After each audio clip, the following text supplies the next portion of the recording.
Saúde. Bom, pessoal, tá dando para ouvir? Tranquilo, o microfone aqui. Tecnologia às vezes me persegue, tá? Bom, gente, acho que é a terceira vez também que eu vou agradecer o convite de vocês. É um prazer também estar aqui com vocês, com o grupo, né? Vocês falaram, eu estou envolvido em vários lugares, aí, vários círculos da DC2, e às vezes não é nada fácil isso, vocês devem imaginar, porque eu tenho muito interesse em muita coisa. Na verdade, eu tenho que, às vezes, até me controlar, né? Porque se deixar, eu me mato de querer saber tudo, né? Eu tô tendo até que pegar leve nos últimos tempos, porque, assim, acho que eu posso até me apresentar, né? Para quem não conhece, assim, minha formação é muito interdisciplinar, né? Eu sou formado em engenharia de computação, né? Depois fiz um doutorado em engenharia elétrica, e fui dar aula na engenharia biomédica. E aí eu entrei, durante o doutorado eu já lidei bastante com a área da saúde, né, porque mesmo na engenharia elétrica ali, fui entrando aí numa área de neurociência e de ressonância magnética, né, de ter alguns projetos lá voltados para depressão, né, e aí entrei na engenharia biomédica e comecei a lidar com toda a área de tecnologias em saúde, né, então assim, tecnologias em saúde já é uma coisa já bem, duas disciplinas juntas, porque é uma área da saúde junto com a área de tecnologia, né. Então, foi adentrando nisso. E hoje, para vocês, eu vou mexer um pouquinho com política, né? Com filosofia política, que é o liberalismo e o comunitarismo. Então, assim, é muita interdisciplinaridade, a gente arranha algumas coisas, né? É um tema, assim, que eu acho fascinante, mas talvez algumas pessoas conseguiram estudar muito mais do que isso, mas eu acho que a ideia é essa, a gente buscar mesmo um diálogo interdisciplinar e ver o que a gente pode aprender com isso, né? Eu vou compartilhar aqui os slides que eu preparei. Eu acho que uma meia horinha, né? Acho que foi como combinei lá, uma meia hora até uns 40 minutos, para depois vocês comentarem. Até porque, assim, deixa eu só colocar aqui.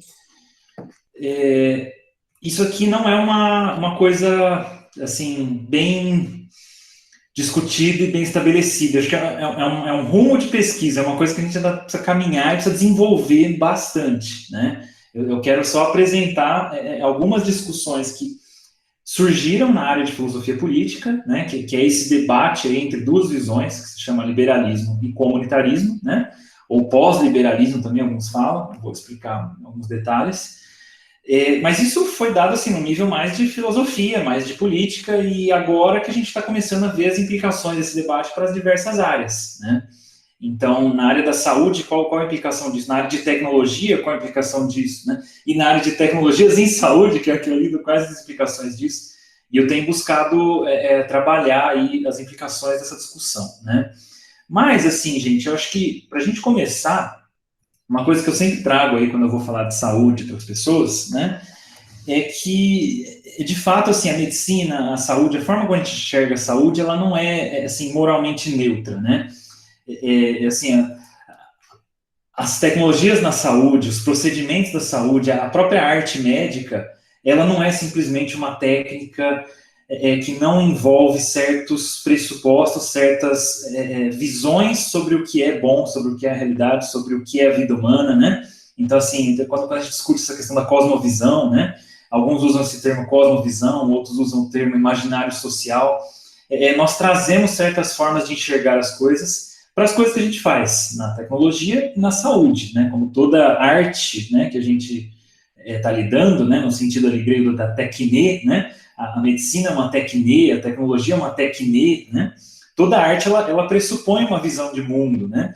Um imaginário social. E aí eu gosto muito dessa frase do Leon Kass, né, que é um bioeticista, que ele fala assim, se a arte da medicina, se essa tecne, né, ela for definida só por poderes, técnicas e habilidades, é difícil refutar o argumento da sua neutralidade moral, né? Mas somente se uma arte for mais do que um know-how, né? Então, assim, o que a gente precisa fazer como cristãos na área da saúde, como cristãos na área da tecnologia, e além do know-how, né? Mas também saber o que e para quê, né? Então, não é só know-how, é know why, né? Know that, né? Somente se esse conhecimento dos fins definir a escolha dos meios, que alguém pode procurar na arte a sua própria ética inerente. Então, é isso que a gente vai tentar fazer nessa breve reflexão que eu vou trazer aqui para vocês hoje, olhando pelo ângulo aí de uma certa discussão política que surgiu, né? para a gente ver que visão, que imaginário moral, que imaginário social tem moldado a prática da saúde, a prática da medicina, guiado aí a forma da gente encarar, da gente desenvolver, da gente pesquisar, né? Buscar certas coisas ou deixar de buscar outras, né? E eu costumo falar muito que a medicina, ela conta uma narrativa, ela pressupõe uma forma de como o mundo é, de como o mundo funciona, né? E ela pressupõe, olha aí, que eu coloco, né? Diferentes noções do que é dor e sofrimento, né? Que, assim, o que é sofrer, né? E o que não é sofrer, o que é prazer, né? Isso só pode ser enquadrado dentro de uma certa visão de mundo, né?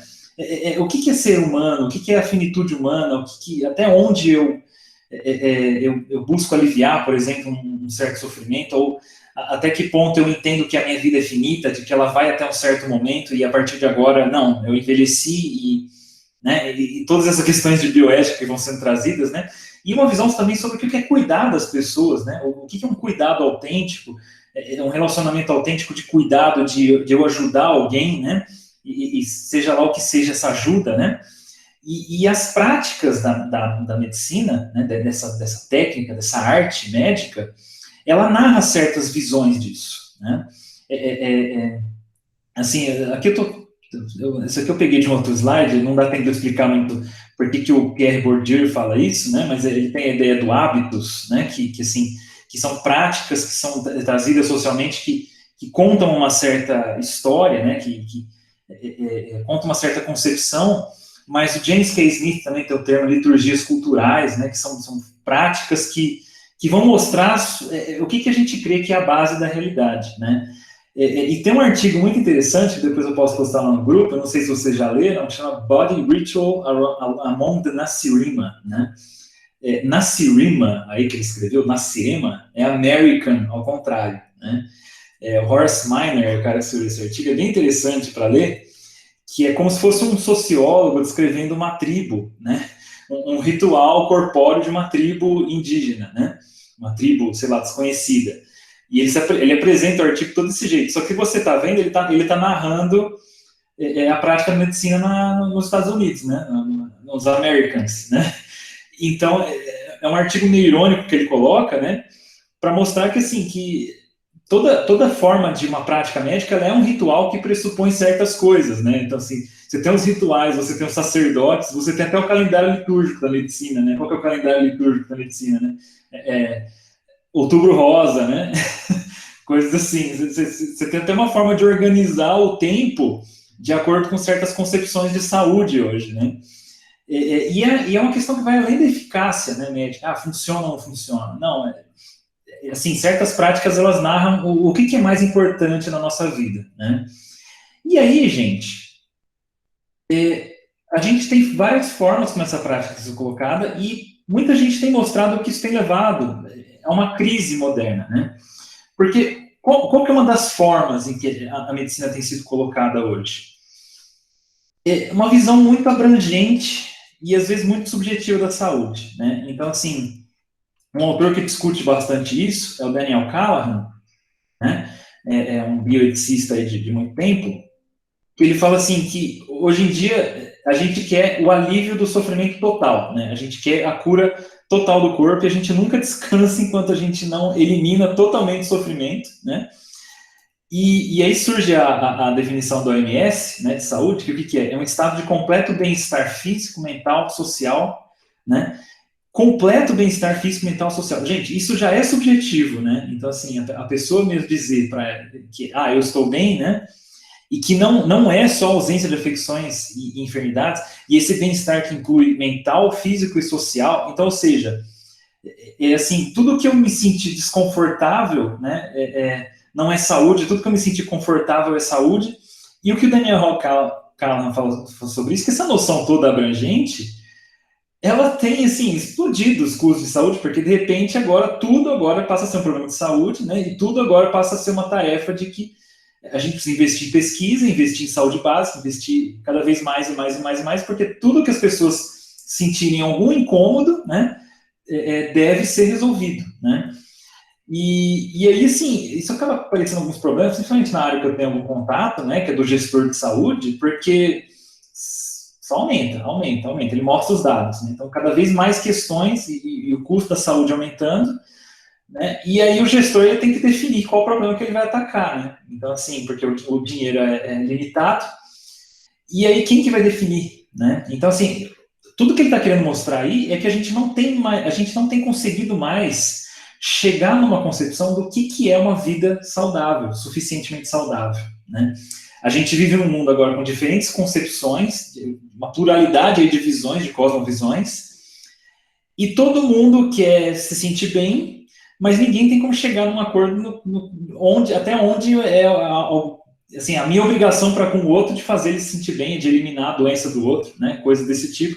E aí surgem algumas técnicas de avaliação de tecnologias em saúde, né, de ver o que realmente vai ser eficaz, o que não vai ser eficaz, mas, assim, isso vai levando hoje os problemas da judicialização, né, então, assim, os custos aumentando, as pessoas exigindo cada vez mais tratamentos para cada vez mais doenças, para cada vez mais condições, não recebendo, porque a gente não consegue mais chegar num acordo do que merece tratamento, o que não merece tratamento, por exemplo, uma questão de saúde pública, e aí a gente busca os advogados para falar assim, não, o meu plano de saúde não cobre isso, mas tem que cobrir, não, o SUS não cobre isso, mas tem que cobrir, e aí a gente dá trabalho lá para os advogados, né? Mas o que tem motivado essa crise moderna na saúde, né? É uma coisa que o Daniel O'Callaghan fala, que é essa base da concepção do que é saúde, né? Então ele fala que nós viemos a querer ainda mais aquilo que não podemos mais ter em medida limitada, né? A gente não pode ter isso mais em medida ilimitada, vidas mais saudáveis, longevas, e não podemos sequer continuar buscando isso por muito tempo, sem danos às nossas próprias vidas e a outras instituições sociais, né? Então, assim, que hora que a gente vai botar um limite nisso, né, para a gente começar a ver que, sem dano, né, às outras instituições sociais, né, porque senão, onde que vai parar isso, né? Se queremos ter qualquer experiência de buscar uma solução duradoura para a crise na saúde, precisamos começar dando uma boa olhada a esse desejo, né, que é um desejo que compartilho com todos. Porque talvez o problema da saúde não seja só o que aparece na superfície, ou seja, apenas um problema de melhor financiamento, equidade, eficiência. Talvez seja uma crise sobre o significado e a natureza da saúde, né, e sobre o lugar que a busca da saúde deveria ter em nossas vidas. Gente, o debate liberalismo e comunitarismo, ele vai entrar exatamente aí, tá? O lugar que a saúde e que certos bens sociais vão cumprir dentro de uma sociedade e até que ponto a gente vai buscar isso, né? Até que ponto, como sociedade, a gente vai buscar certos fins e não outros, e como que a gente vai organizar isso, como que a gente vai chegar num acordo como comunidade política sobre o que mais é de valor na nossa vida comunitária, na nossa vida como uma nação, como uma comunidade política, né? A gente não tem mais como conseguido chegar nesse acordo. E a gente tem tido algumas tentativas de chegar num acordo, né? Porque, aí, olha só, são 3 modelos de bem social que normalmente são colocados, né? Que um é o utilitarismo, né, do John Stuart Mill, que o que é? Eu falo assim, não, é o que maximiza o prazer e minimiza a dor, né? É isso que a gente vai buscar na saúde, né? A saúde vai ser uma maximização do prazer e minimização da dor. O problema é que isso é problemático. A outra solução foi do liberalismo, talvez articulado aí, maior articulador disso, John Rawls. E depois surge o comunitarismo para fazer uma crítica a essas 2 alternativas anteriores, né? E falar assim, olha, a gente precisa pensar bem nisso. As 2 últimas soluções não estão sendo suficientes, né? Então, assim, passando rapidamente pelo utilitarismo, porque eu vou focar mais no debate entre liberalismo e comunitarismo, né, que, assim, só repetindo, né, são formas da gente pensar no que é o bem público, né, no que é o bem das pessoas que a gente vai buscar, e consequentemente, o que é a saúde, né, qual a saúde a gente vai buscar como sociedade, e o quanto a gente deve uns aos outros de saúde, né, como comunidade política. Mas, assim, como que o utilitarismo resolve isso, né? Eu vou maximizar o prazer minimizador. Qual que é o problema disso, né? Dá para medir prazer e dá para medir dor e comparar, né? É uma coisa que acaba tomando, às vezes, uma abordagem muito quantitativa e para questões que são muito subjetivas, né? Felicidade é o máximo de prazer e é o mínimo de dor. Então, assim, tem várias discussões sobre o utilitarismo, mas eu queria passar um pouquinho rápido disso. Mas eu não sei se vocês já viram esse tipo de medida, né? De anos de vida ajustados por qualidade, né? é um bom exemplo de um utilitarismo à saúde, né? Então, o pessoal quantifica aí, né, qualidade de vida, quantifica anos de vida para avaliar, por exemplo, a eficácia de um certo tratamento médico, ou de uma certa intervenção médica, ou de uma certa tecnologia médica. Então, o que eles vão fazer? Não, vamos maximizar os anos de vida ajustado por qualidade, né? E se a certa tecnologia maximiza aí esse cálculo, né? Então ela é melhor, a gente vai adotar ela. O problema é que é muito quantitativo e é muito subjetivo esse tipo de coisa, né? E pior, é mais do que isso, né? Se eu tenho uma abordagem muito utilitarista para a saúde, é o que eu coloquei, acaba que vira também uma indústria da saúde que está mais focada em aliviar o problema os sintomas, né, do que saúde propriamente dita, né? Porque assim, se a questão é maximizar o prazer minimizador, né? Eu consigo maquiar, eu só viro um analgésico aí, né? Eu só alivio os sintomas e outras questões de saúde acabam sendo as melhores. Então, assim, o utilitarismo ele é insuficiente, né? Você, assim, só falar assim, não, eu vou quantificar o prazer das pessoas, eu vou quantificar a dor das pessoas, e o que diminuir a dor e o que aumentar o prazer é bom para a gente buscar na medicina. Gente, isso é um método de quantificação que é muito subjetivo e números não vão resolver o nosso problema, né? A gente tem uma questão mais fundamental aí. Agora, o que surge no liberalismo? Né? E aí que é a ideia que é trazida para a saúde hoje, né? O John Rawls, ele articulou essa teoria política de liberalismo, né? Falando assim que pensando em uma teoria da justiça, né? Esse é um autor que tem um livro chamado Teoria da Justiça, e que ele trouxe o experimento mental do véu da ignorância, né? O que é isso? É uma teoria do que é justo para as pessoas, né? Ele fala assim, escolha os princípios da justiça de tal forma que você não saiba qual é o seu grupo de interesse, né?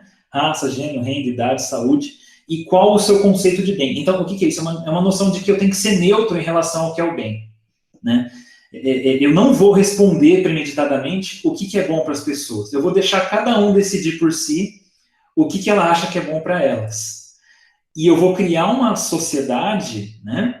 Olha só, uma neutralidade. E eu vou criar uma sociedade que maximiza cada um buscar o seu bem do jeito como bem entende, né?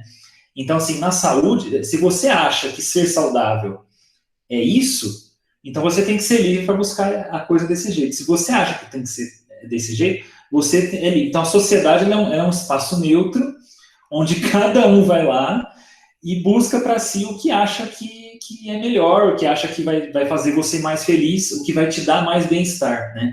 Então, assim, cada um define subjetivamente o que é o próprio bem-estar. Gente, isso é o que cai no problema de gastos desenfreados na medicina. Acho que eu devia ter colocado aquele slide aqui agora, talvez ficou um pouco fora de ordem. Mas é o que o Daniel Kahneman está falando que leva ao problema. Por quê? Porque se cada um define para si, né, se o bem é uma questão só individual, né, se eu falar assim, não, o meu bem-estar, sou eu que defino o que é o meu bem-estar, então eu começo a exigir das outras pessoas que se desdobrem e que gastem, e que para garantir um bem-estar, né, é subjetivo, e isso não tem limite, porque aí, assim, o gasto só aumenta, né? Eu não sei se está dando para entender isso que eu quero dizer, mas para não entrar nas questões que a gente tem enfrentado hoje, tá?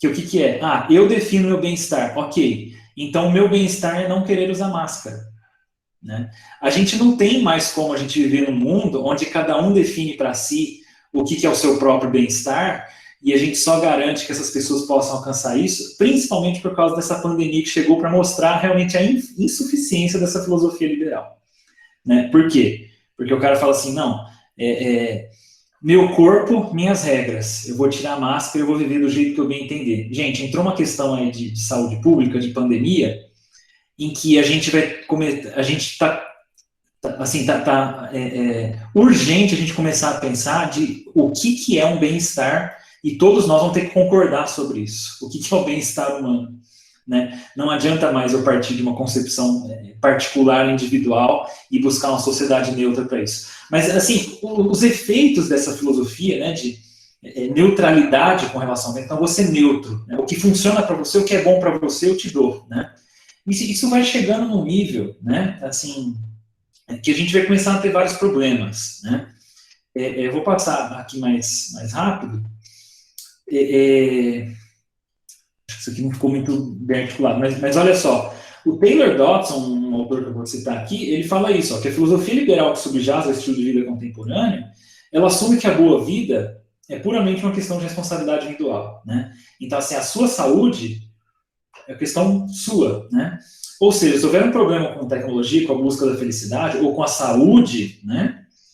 Entrando aí, ou florescimento mesmo, é simplesmente o espaço neutro necessário para os indivíduos explorarem e construírem pessoalmente a boa vida tecnológica para si mesmos, pode estar sendo ameaçado como má conduta governamental ou desigualdade de renda. Então, assim, o ponto que eu quero chegar, gente, é que nessa concepção liberal, né, de vida pública, a saúde entra como... o que é saúde?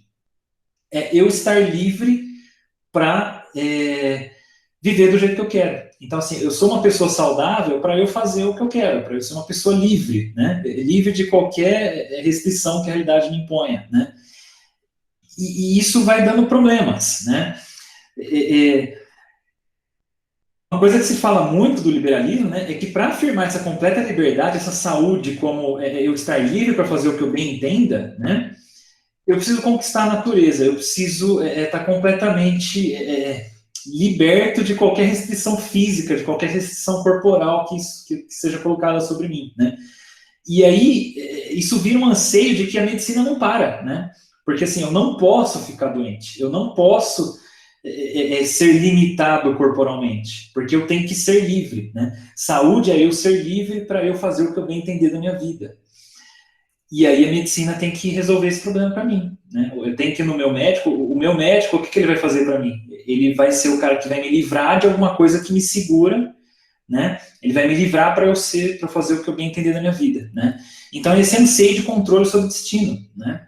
Que se manifesta uma ansiedade por segurança e liberdade dos vínculos da necessidade, exceto aqueles que escolhemos voluntariamente, né? Outro autor vai falar, né, que a medicina ela vira isso, fazer um corpo uma máquina melhor para cumprir os propósitos da mente, né? Então, a minha mente é livre e o meu corpo é aquilo que me aprisiona e eu preciso me libertar do meu corpo, né? Eu preciso estar completamente liberto das restrições que meu corpo me coloca, das doenças que meu corpo me traz, para eu ser uma pessoa livre, né?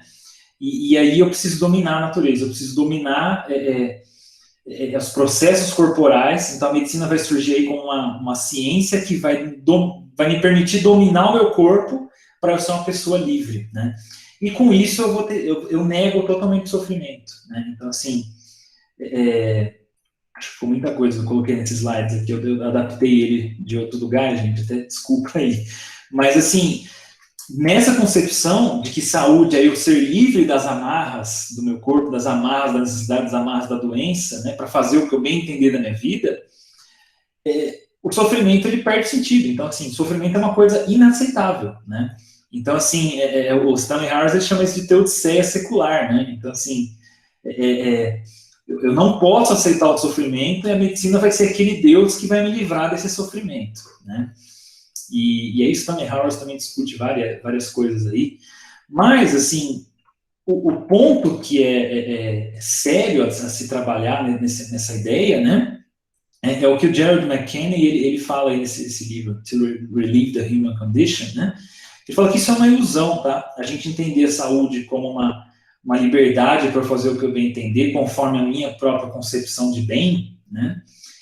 Olha o que ele fala, né, que o compromisso moral moderno hoje de expandir a escolha, né, sobre a minha saúde, sobre o que a medicina vai me permitir fazer, expandir a escolha e eliminar o sofrimento, né, ele depende da formação de um sujeito que exerce o controle sobre o corpo, né. E esse compromisso requer que alguém abstraia essa identidade moral do seu corpo, né, que, por sua vez, se torna, por meio da tecnologia, conforme se espera, simplesmente objeto das escolhas e desejos do indivíduo. Então, assim, surge uma concepção de saúde que o que é? Eu faço com o meu corpo o que eu bem entender, né? Eu submeto o meu corpo à minha vontade para eu ser livre, né? Só que na medida em que alguém é bem sucedido em abstrair essa identidade moral do seu corpo, é possível ignorar a forma na qual a sua própria identidade moral depende de suas atitudes e práticas de controle sobre o corpo, né? E a forma na qual esse controle está ligado a formas de biopoder. Então, ele traz aí a ideia do Foucault. Né? Em suma, o indivíduo oculta o próprio processo pelo qual alguém é constituído como sujeito moral. Essa frase é difícil, mas eu vou explicar. Tá? O preço desse ocultamento é a cegueira para as formas nas quais as escolhas e esforços de alguém... É aqui que é o ponto. As escolhas e esforços de alguém para eliminar o sofrimento tanto avançam como resultam de um processo social de produzir um certo tipo de corpo. Assim, tentando explicar de um jeito bem claro, assim, tá parecendo palestra do Guilherme de Carvalho, né? Isso, colocando umas frases dessas. Mas o que o Jeremy McKinney tá colocando aí? A gente se acha muito livre para fazer com a nossa vida o que a gente bem entender. A gente se acha muito livre para buscar a medicina, a saúde, do jeito que a gente bem entender, para fazer com o nosso corpo o que a gente bem entender, para estar saudável, para a gente fazer da nossa vida o que a gente bem entender. Né? E a gente se sente assim, não, a saúde é isso. O problema é que entra um certo cara aí chamado Michel Foucault e ele fala que existe uma certa coisa chamada biopoder, né? Que assim, a gente dá para fazer 1 milhão de críticas do ponto de vista cristão, e eu acho que tem problemas realmente, né, no que o Michel Foucault trouxe, mas qual que é o ponto? A gente é influenciado por um imaginário social, a gente é influenciado por uma certa concepção social do que é ser livre, do que é ter um certo corpo que é livre, né? E a gente acha que a gente é muito liberal, que a gente assim, a medicina ela acha que ela é muito neutra com relação ao bem, só que ela não é neutra. Ela está pregando um certo tipo de corpo, ela está pregando um certo tipo de saúde que a gente acha que é muito neutra, mas não é, né? E a gente acha que a gente é muito livre em buscar a saúde que a gente vem entender, mas a gente está reproduzindo discursos, né? Para falar o termo aí do Foucault, tá? Discurso de poder, né? Acho que tem um limite aí de você usar essa ideia, mas tem certos discursos que estão falando o que é um corpo saudável para a gente acha que é muito livre, né? E não é. Gente, tudo isso é para provar que a saúde ela não é um bem individual, ela é um bem coletivo, né? A gente não tem como abstrair a nossa visão do que é ser saudável, do que não é ser saudável, de uma narrativa, de uma comunidade, de uma tradição que vai dizer para a gente o que é aceitável, o que não é, o que é isso, o que não é. Né? É aí que entra o comunitarismo. Né? Surgem aí 4 autores principais, mas entre outros também, tá? Os 4 cavaleiros do comunitarismo, né, alguns falam, Michael Walzer, Alasdair MacIntyre, Charles Taylor, Michael Sandel.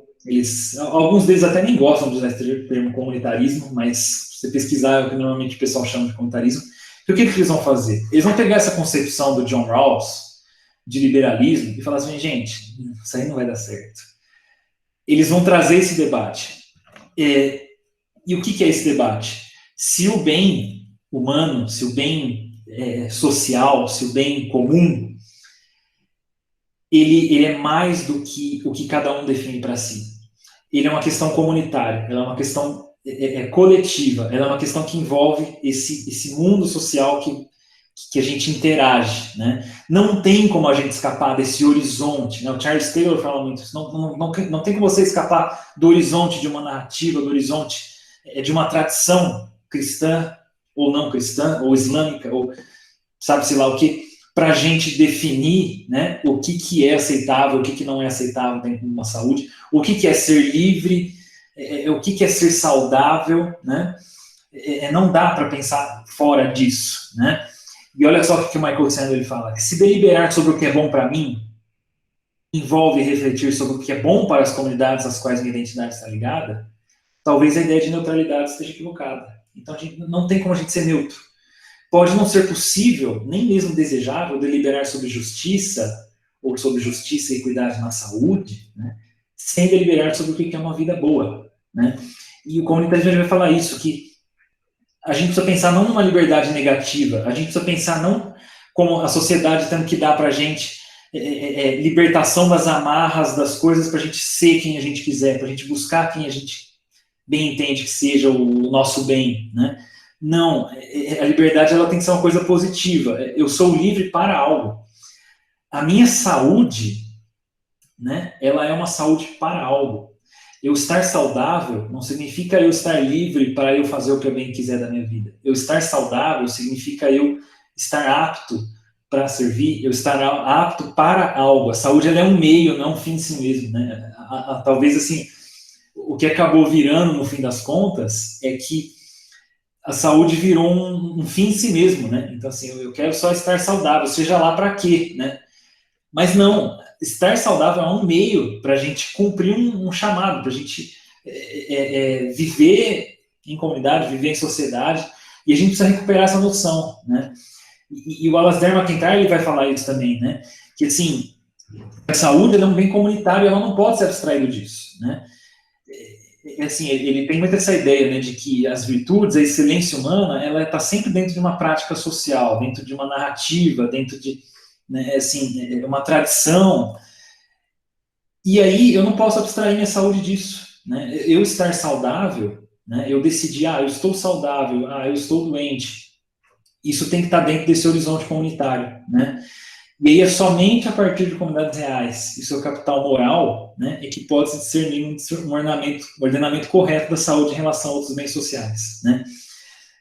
O que é isso? Uma vez que eu tenho essa tradição, né, uma vez que eu estou pé no chão, uma vez que eu vejo as obrigações que eu tenho para com as outras pessoas, eu consigo entender melhor até onde eu vou buscar uma saúde e até onde eu não vou buscar uma saúde, né? Assim, o Bruno depois pode me ajudar com alguns exemplos disso, mas acho que dá para pensar em vários exemplos, assim, eu não vou buscar saúde só porque, assim, sabe-se lá para quê? Eu vou buscar estar saudável porque eu estou dentro de uma comunidade, dentro de uma tradição onde a minha eu estar saudável vai fazer uma diferença, né? Talvez uma coisa que possa resumir o que eu estou colocando aqui é o que o Wendell Berry ele fala, né? Assim, eu gosto muito do Wendell Berry, é um autor aí fantástico para a gente ler. Ele fala muito da área da agricultura, mas ele fala sobre cura também, né? Ele fala que tentar curar apenas o corpo, só o corpo, né? Só o corpo do indivíduo é colaborar na destruição do corpo. A cura é impossível na solidão, né? A cura é o contrário da solidão.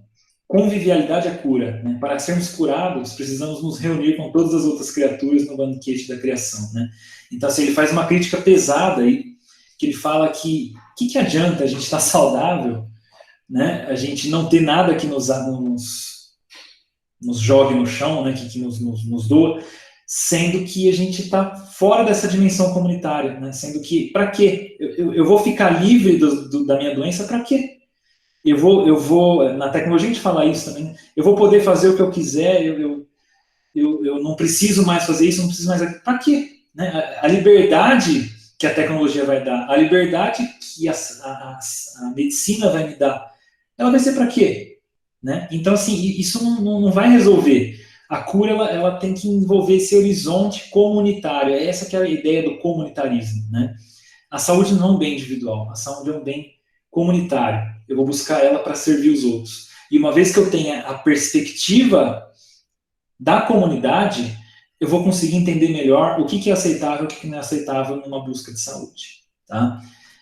Tá muito abstrato, eu queria que fosse mais prático, mas agora a gente pode trazer nas discussões. Esse é o último slide, tá, gente? Penúltimo, mas o último eu vou pular, porque pode acabar por aqui. Mas, assim, onde que entra a nossa fé cristã aqui, né?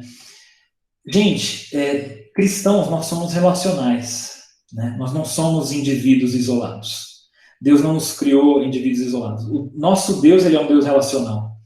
O nosso Deus é uma comunidade, né? Deus nos coloca num mundo, né, de relacionamentos, de capital moral, né? Ele nos coloca dentro de um país, dentro de uma família, dentro de uma igreja, onde a gente tem obrigações e tarefas.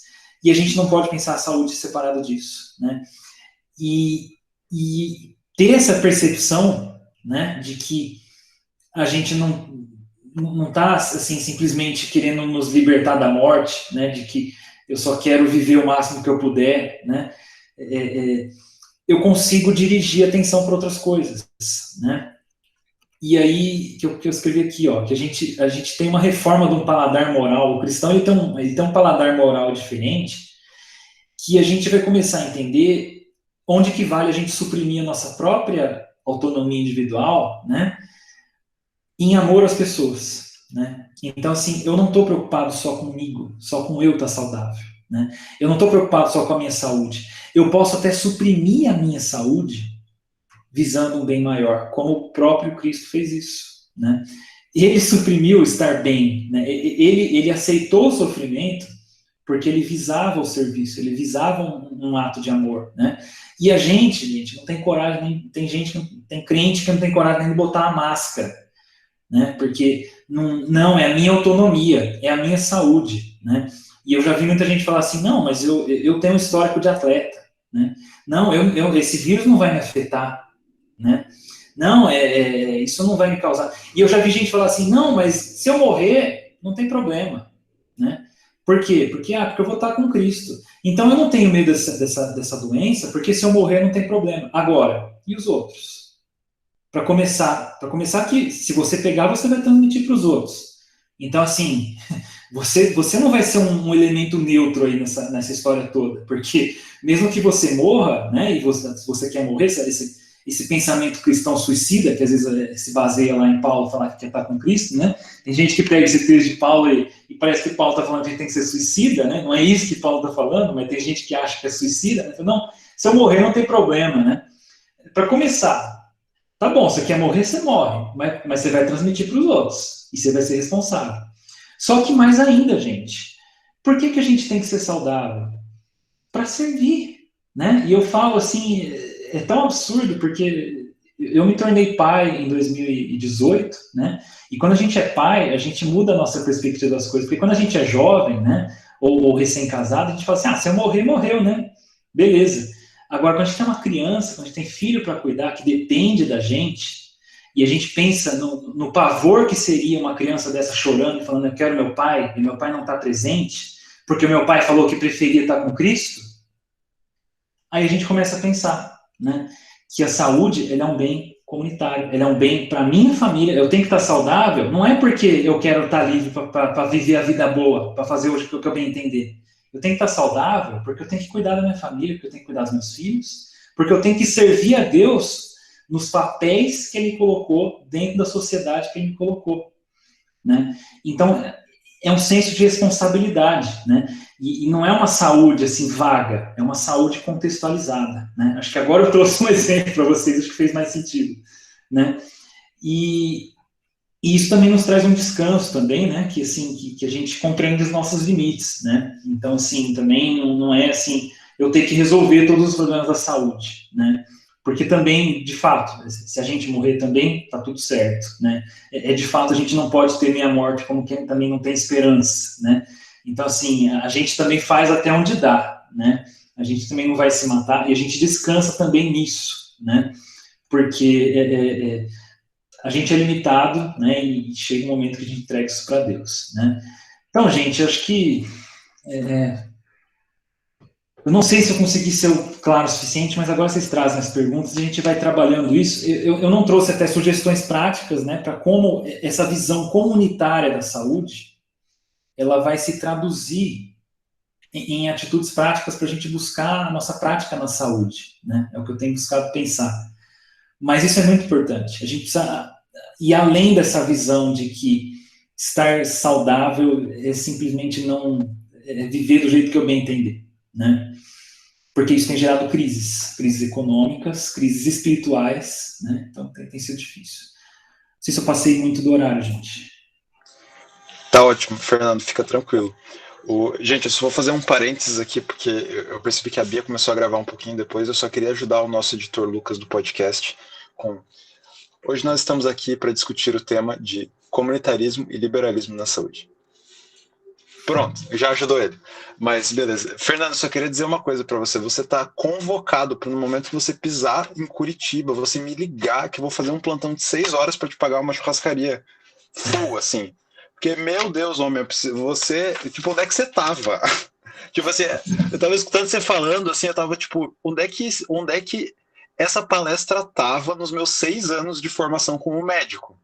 Porque eu sempre lembro de um treinamento da ABC2 com o Guilherme de Carvalho, quando ele trouxe na passagem de Paulo pregando em Atenas e usando o tenente tá maluco. Eu não sou tenente ainda, mas quando Paulo... Inclusive eu vou dar exemplo de medicina militar hoje. Tô aqui para isso.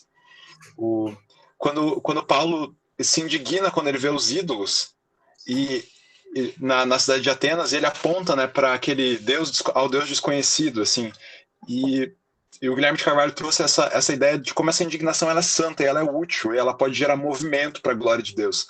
E eu acho que o tema assim, que tu trouxe de o que é saúde é um tema assim, meu Deus, é o tema que gera mais indignação. É aquela indignação que tu nem sabe o que é, porque assim, você fica incomodado durante a faculdade inteira, você não sabe por quê, mas assim, tu tá incomodado, assim. E é porque o tema é tão polarizado em política, e você pode ficar bem tranquilo, porque aqui esse grupo a gente só discute coisa abstrata, coisa prática que a gente menos tem aqui. Então, assim, a gente tem uma ideia tão polarizada de medicina como algo totalmente liberal ou algo totalmente de um viés mais socialista, assim, que é um negócio assim, ou você tá na faculdade, você tem que vestir a camisa do eu sou 100% SUS, ou você é a pessoa que quer desmontar ou você é a pessoa que quer literalmente desmontar o SUS porque o SUS é uma porcaria que não presta. Então, assim, só existe essas duas opções, assim. E a gente nem sabe por quê, mas é exatamente esse o ponto. Tudo gira em torno desse tema. O que é saúde? E quando a gente passa pela faculdade de medicina, a gente sempre tem aquela conversa, né? Tipo de, a saúde, ela é um objeto, ela é um construto social, papapá, e realmente ela não deixa de ser, né? Porque a gente tem a questão de como a gente vê um pouco antes dessa ideia de subjetivização da saúde, a gente tinha uma visão extremamente biométrica que veio da revolução científica e do iluminismo, que entendia a saúde somente como ausência de doenças. E isso gerava muito reducionismo para poder discutir questões de saúde pública, principalmente questões de saúde mental, até eu diria que exige um pouco mais de subjetividade do que infectologia, por exemplo, que é uma coisa bem do tipo assim, você tem o bicho e você tem o remédio que mata o bicho. Então você usa o remédio para matar o bicho e você distribui. Ou você vacina para proteger do bicho. Mas eu acho que um tema que é muito interessante que me levantou, que eu acho que eu já comentei aqui também, que me levantou principalmente enquanto eu estudava Levíticos, porque eu fui estudar Levíticos com a visão de Moisés era ou não era um grande sanitarista, assim, porque é uma coisa que todo mundo fala, né? Não, porque lá em Levítico eu tinha um professor que falava que é o primeiro tratado de dermatologia do mundo, assim, tipo, tu tem várias coisas, saúde pública, e realmente tem mesmo. Daí eu fui pensar assim, não, ali eu vou entender como construir um sistema de saúde. Daí, na verdade, eu entendi que Deus não estava ensinando isso para o povo. Mas que uma vida saudável não é necessariamente uma vida santa. E um exemplo que eu gosto muito de usar é o exemplo do perder peso. Eu não estou fazendo isso por motivos de estética. Eu estou fazendo isso por motivos de saúde. Tá bom, mas então tudo que você faz por saúde é necessariamente bom? Tipo, e tudo que você faz por estética é necessariamente ruim? Não existe uma saúde santa, não existe. E quando eu digo santidade, no sentido de separado para um propósito, separado para o uso exclusivo de Deus, assim como uma estética que pode ser usada, estética física mesmo, usada para a glória de Deus, uma estética que é buscada para a glória de Deus. E só vou tentar ser rápido aqui, porque eu falo bastante mesmo. Uma coisa que tu trouxe também que eu acho que é muito importante é a questão que eu escutei muito no Invisible College, no curso Proteste sobre políticas, sobre construir uma alternativa cristã a polarizações políticas. E a ideia de principalmente como a gente tem sofrido um esfacelamento do debate público e da opinião pública com o identitarismo, com aquela coisa assim extremamente pesada do identitarismo, que não exclui a necessidade de a gente pensar em questões de racismo, questões de LGBTfobia, de feminicídio, não exclui necessariamente isso, mas acaba gerando um discurso em que se você não está em um lugar de fala específico, você não pode argumentar sobre nada, porque você não tem experiência sobre aquilo. E isso vai se tornando cada vez... E só que o problema disso é que isso vai fragmentando tanto que o lugar de fala vai ficando tão pequeno que ele se reduz a um nível atômico de pessoas específicas, experiências individuais, e isso gera.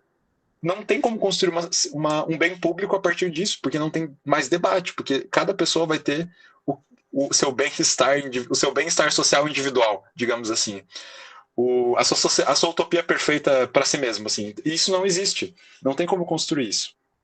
Então, outra coisa que eu colocaria, eu vou dar um exemplo prático, só antes de encerrar aqui, só vou citar o Inácio de Loyola, né, que traz bastante a ideia de que quando principalmente nos mosteiros, assim, que Deus, quando ele não trazia a cura sobre uma doença para um indivíduo, ele trazia uma cura muito maior para aquela comunidade ao redor do indivíduo, de libertar ela do seu egoísmo, da sua individualidade, na necessidade do cuidado com o doente e com o cuidado com o ferido. Então, muitas vezes a gente tem até aquele jargão gospel, né? Tipo, Deus vai curar, Deus vai trazer a cura. Inclusive, a cura ela se torna um próprio ídolo dentro da igreja. Como assim?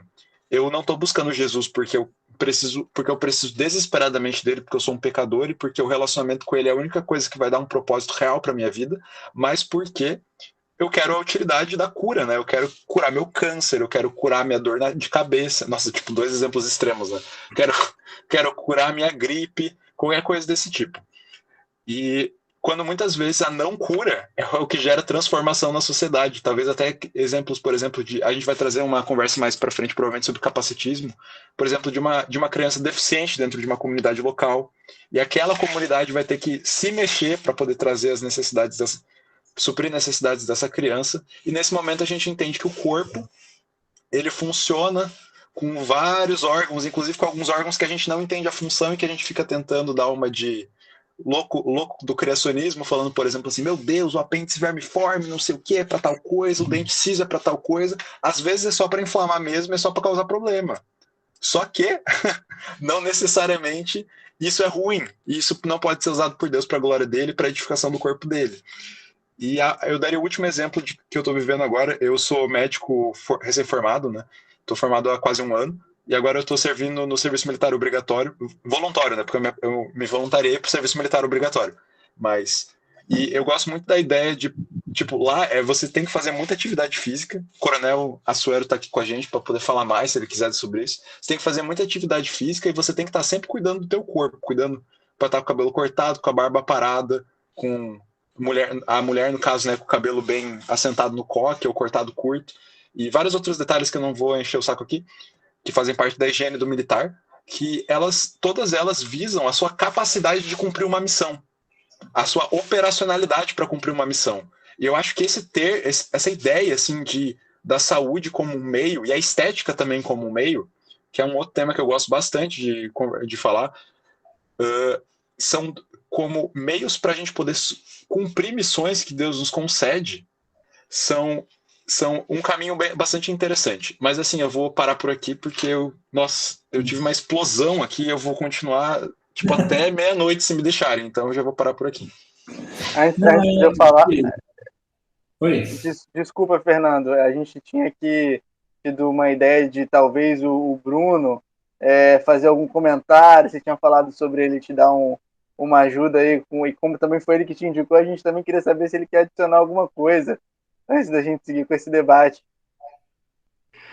Oi, gente, estão me ouvindo? Não, eu acho que o Fernando tocou nos pontos principais, eu sabia, a gente conversa sobre isso faz muito tempo, né? Engraçado que nem eu nem ele somos médicos, ele é da engenharia, eu sou da psicologia, mas a gente adora debater essas coisas, pra vocês verem como é esse mundo, né? Cara, eu acho que ele tocou nos pontos principais, né? Basicamente, por que a gente se interessa, acabou se interessando por isso? Porque a gente percebe que muito da nossa cultura e muito da nossa mentalidade hoje, e eu sou profissional de saúde, sou de saúde mental, então eu sou de uma área mais localizada, né? Tanto da minha área quanto da tecnologia, a gente vê que é impregnado de uma certa cadeia de valores, de uma certa visão de mundo, e isso influencia muito a nossa prática, né? E às vezes a gente que é crente, tá dentro da igreja, a gente engole isso também e a gente não percebe que a gente está envolvido nesse tipo de coisa, né? Mas a gente percebe as tensões na hora que a gente vai ter esse tipo de prática, né? Então, por exemplo, quando ele fala, por que eu sou da saúde mental? Como é que um cara da saúde mental que trabalha com criança foi parar nisso, né?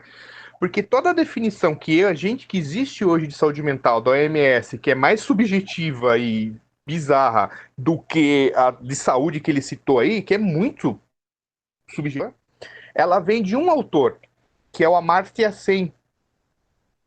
O Amartya Sen, ele é um economista indiano que foi aluno do John Rawls e que é o cara que criou o conceito de PIB. Então, basicamente, tudo que a gente sabe sobre a definição meio implícita padrão que a gente tem hoje sobre saúde mental é de um bem-estar subjetivo e de uma perda de autonomia, né? Existe um ideal de autonomia muito forte dentro do pessoal que trabalha com saúde mental. Ou existe aquela galera que é tão subjetiva que eles sabia que tinha dinheiro envolvido.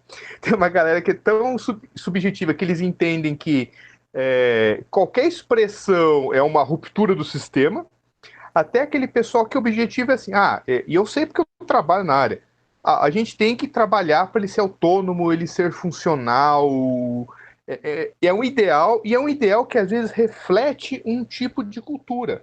Por exemplo, o grande bíblia da saúde mental é o DSM, né? Inclusive o CID se baseia mais no DSM, né? O DSM se pressupõe neutro, mas ele reflete um ideal de uma cultura, que é a cultura dos Estados Unidos. Né? Ô, Bruno, acho que só para interromper até rapidinho, né? Assim, depois eu vou ser rápido. Mas até isso que você está falando, o Hauerwas, que eu citei ali, ele vai falar sobre crianças com deficiências mentais, né? Então, assim, a gente não consegue atribuir neles esse ideal de autonomia. Né? Então a gente fala assim, não, essa pessoa, ela não é autônoma, ela não vive sozinha, porque ela precisa sempre ser cuidada. Então o que a gente conclui conforme essa concepção? Essa vida não vale a pena ser vivida.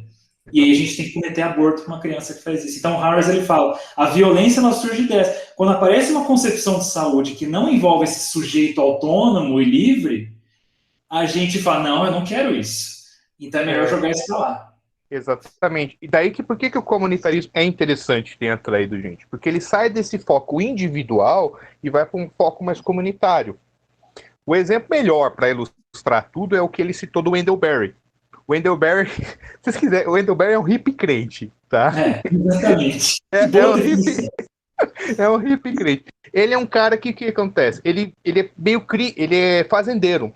E ele é crítico da agricultura industrializada. Ele diz que a agricultura industrializada destruiu o espírito agrícola, o espírito dos agricultores. Então ele defende um retorno a uma forma mais orgânica e comunitária de agricultura. Então o foco deixa de ser aquela coisa, quilômetros de soja, para ser aquilo, grupos de fazendeiro com suas produções individuais. Esse é o foco. E isso é o espírito do comunitarismo, né? Então, ao invés de você pensar aquela coisa super generalizada, industrializada e impessoal, técnica, é você, às vezes, voltar para realidades locais. Para o pessoal da saúde mental, isso faz mais sentido. Tá? Faz bem mais sentido para a gente. Né? Até a definição de transtorno mental já é um problema. E a ideia de comunitarismo resgata mais a questão de mordomia, que para a gente que é cristão é uma coisa bem mais importante. Né? E só para finalizar, para dar tempo para o pessoal comentar, tem um autor que ele me inspira muito, que eu conheço ele desde a faculdade, que é o Arthur Kleinman. Não sei se vocês já ouviram falar. Arthur Kleinman é psiquiatra, foi professor de Harvard e trabalhava com antropologia da medicina. Ele fez pesquisas, as diferenças entre cultura chinesa, cultura americana de concepções de saúde, concepções de doença e tal. Ele não é cristão, até onde eu saiba, mas uma das coisas mais interessantes, ele sempre foi um defensor, digamos assim, de uma abordagem mais humanitária. E pro final da vida agora, ele tem um livro muito interessante. Ele tem 2 livros muito interessantes. Um deles se chama The Illness Narratives, né? A narrativa das enfermidades. Porque ele fala assim, a gente na medicina estuda muito disease, que é a doença biológica orgânica. Mas quando vem uma pessoa doente, ela não vai dizer para você, estou com alteração no pâncreas. Isso, esse livrinho aí. Ele vai dizer, meu filho tá doendo aqui, porque não sei o quê, porque eu caí, porque ele vai contar uma história. Então, a enfermidade, ela não afeta só o órgão, ela afeta a vida inteira da pessoa, é alguém que tem que faltar no trabalho para cuidar e tal. Então é essa a ideia. Ele fala, a gente tem que ter esse olhar um pouco mais amplo. E pro final da vida dele, que é o que me chama mais atenção, a esposa dele pegou Alzheimer.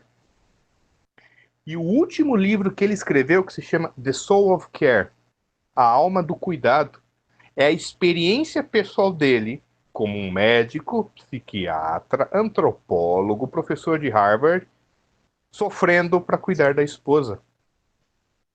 Né? E ele fala muito desse resgate desse aspecto de cuidado. Resgatar, por exemplo, essas pessoas que a gente sabe que o quadro não vai evoluir muito, que ele vai exigir um apoio contínuo, que ele não vai ter esse ideal de autonomia que a gente pressupõe, que a gente não vai ter um meio tecnológico, a gente vai conseguir facilitar ou talvez até favorecer possibilidades para ele, mas a gente não vai resolver. Não é um botão, umas engrenagens que você aperta ali, né? E ele falou o resgate dessa perspectiva de cuidado, que é uma coisa que a gente perde muito, que envolve não só a pessoa em si, mas o fortalecimento da rede que está ao redor dela, das pessoas que estão convivendo com ela, da comunidade que recebe ela, né? Então existe sim esse movimento pipocando pela própria área da saúde. Então eu acho que é mais isso. Tudo que eu e o Fernando trouxemos aqui é elucubração da nossa cabeça das coisas que a gente vai lendo e vai debatendo por aí, tá? Não, a gente não acha um autor defendendo isso especificamente, mas a gente vai juntando as peças e tentando construir. Tá desligado o som? Tá mudo, Fernanda. Você ficou mudo por algum motivo. Isso que o cara é de TI, né? Para um engenheiro. Até Bom, ele tá sofrendo. Eu acho que ele tá Foi agora, gente?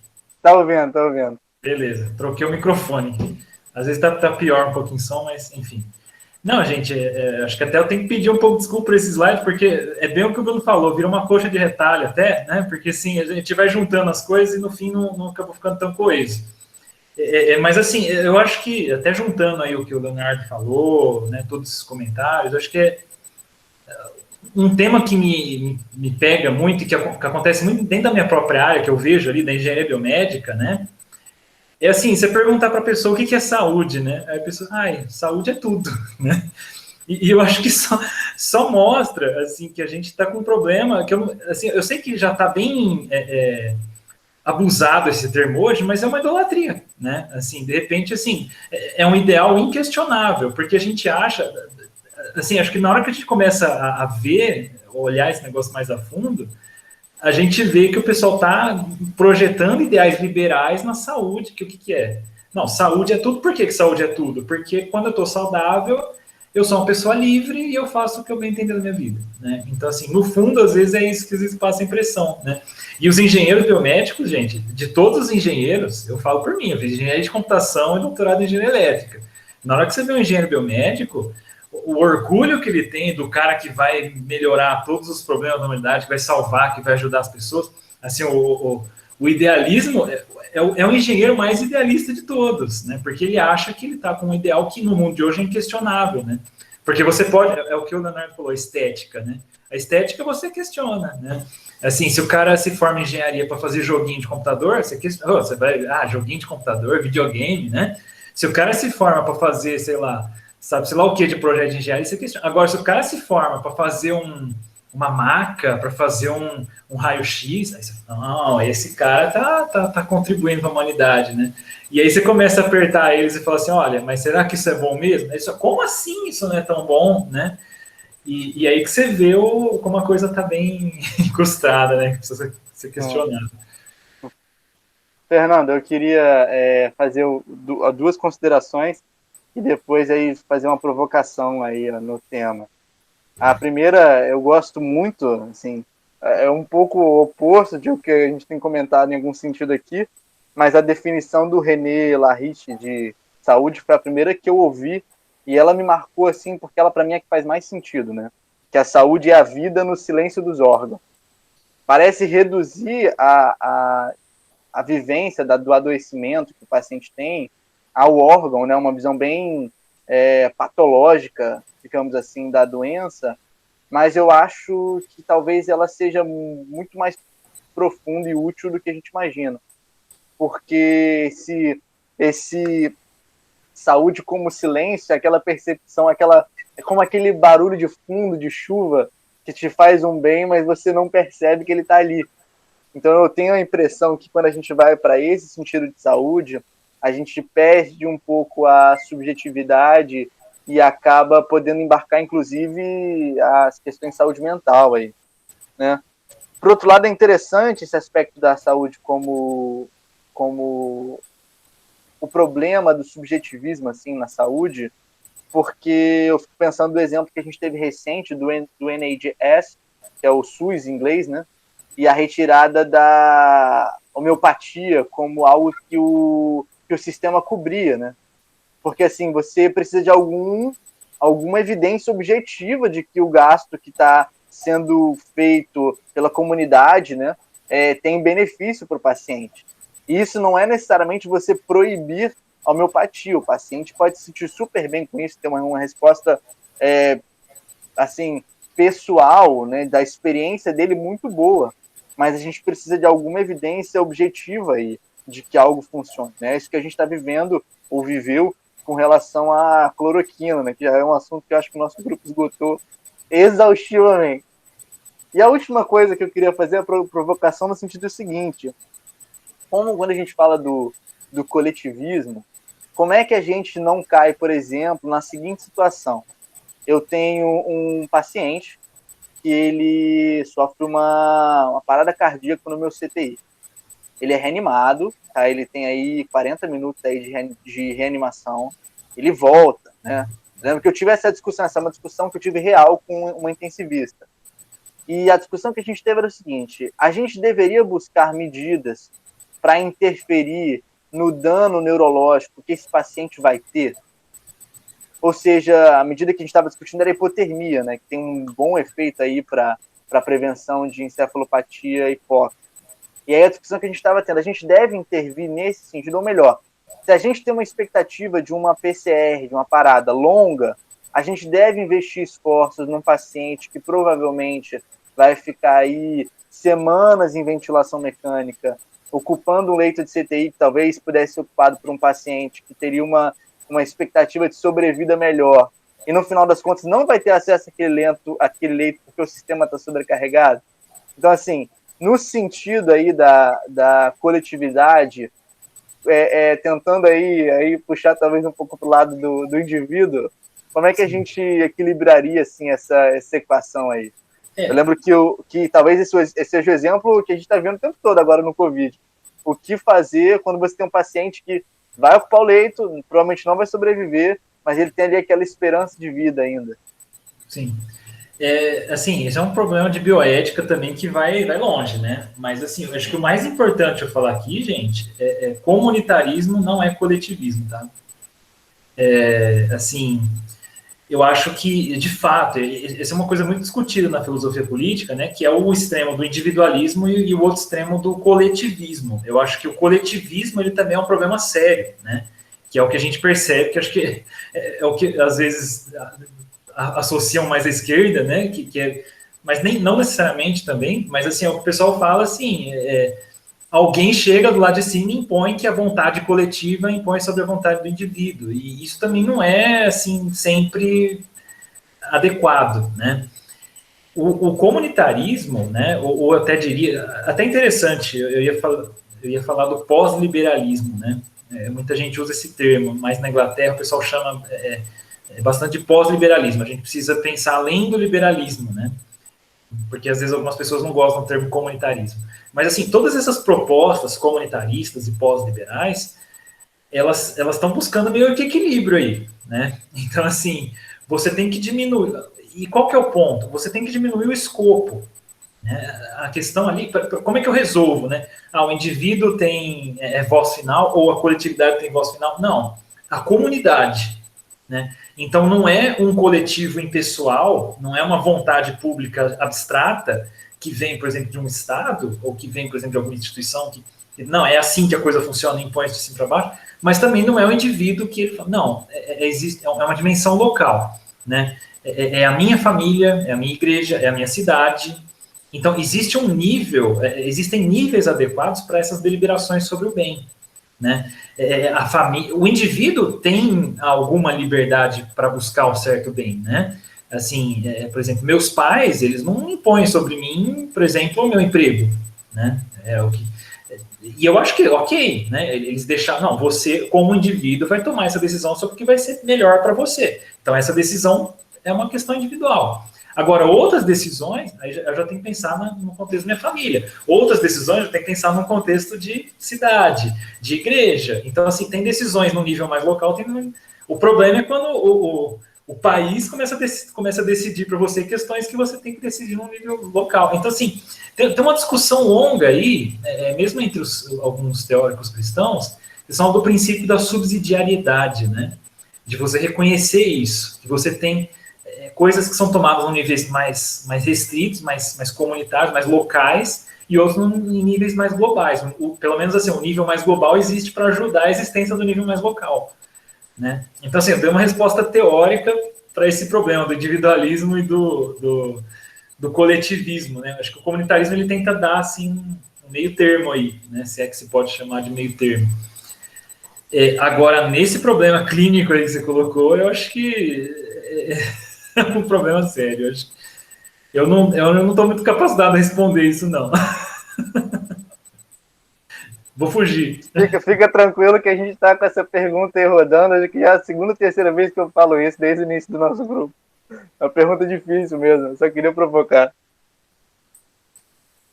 Eu acho assim, você não pode, né, assim... É um dilema mesmo, né? Você não pode falar assim, não, eu vou sacrificar isso. Porque existe, né, numa sociedade muito coletivista, né, você vai falar de sacrifício humano, né? Então, até o Michael Sennett, a discussão dele sobre o dilema do bonde, né? Isso aí é dilema do bonde que você está me trazendo, né?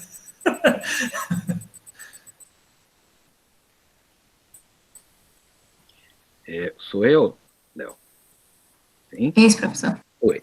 Primeiro, Fernando, parabéns. Olha, tua fala igualzinha, a gente explodiu minha mente. Vou ter que ler muita coisa. Isso, na verdade, você acabou de estragar meu final de semana. Eu tinha outras coisas em mente para fazer. E o Bruno ainda completou, dando um capricho, viu, querido? Então, assim, primeiro, parabéns. Belíssima apresentação. Você foi muito bom, foi muito bem, foi muito crítico. E vou te falar de verdade, você realmente estragou meu final de semana.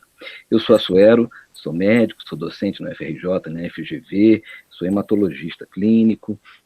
E por que eu estou falando isso? Que é para contar um pouquinho, fazer uma pequena introdução da minha história. Estou formado já há um tempinho, né? Provavelmente formado há mais tempo do que muitos aqui. Estou há 33 anos formado. Tá? Quando eu terminei logo a faculdade, e dos começo da década de 90, né, no final dos anos 80, eu fui fazer um treinamento nos Estados Unidos, um fellow no Memorial Sloan Kettering, em Nova York, que é um grande centro de treinamento. Já era um centro de excelência naquele então, já era um centro de grande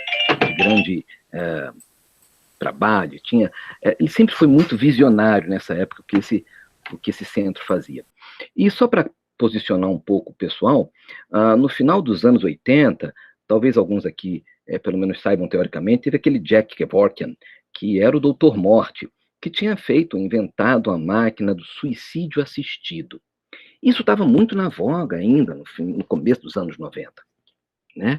E era um momento de muita polêmica. Aliás, tem um filme maravilhoso, para quem quiser ver, onde o Jack Kevorkian é o Al Pacino. Aliás, o filme é imperdível, fica a dica aí. Eu não lembro o nome do filme, depois eu procuro e até passo para o grupo, mas é um filme imperdível e parece que é bem fiel com a história. Pois bem, nessa formação que eu tive, era a época do politicamente correto. A gente tinha que atender algumas minorias. Eu, brasileiro, estudando lá, bolsista, como todo bom brasileiro, estudante pobre, vivia com ketchup e azeitona na geladeira, quase mais nada só. Mas o fato é que me tocou e eu, de certa forma, pude escolher cuidar de testemunhas de Jeová. E foi a primeira vez, apesar de toda a minha história, que eu tive um contato muito intenso com o pessoal testemunha de Jeová.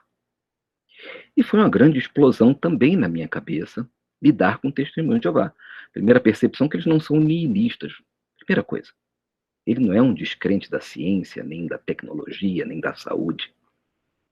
Então, isso foi uma explosão. Então, na verdade, Fernando, antes de eu fazer a minha pergunta, que não é uma pergunta, é uma provocação a você e ao Bruno, é a questão transfusional a Testemunho de Jeová.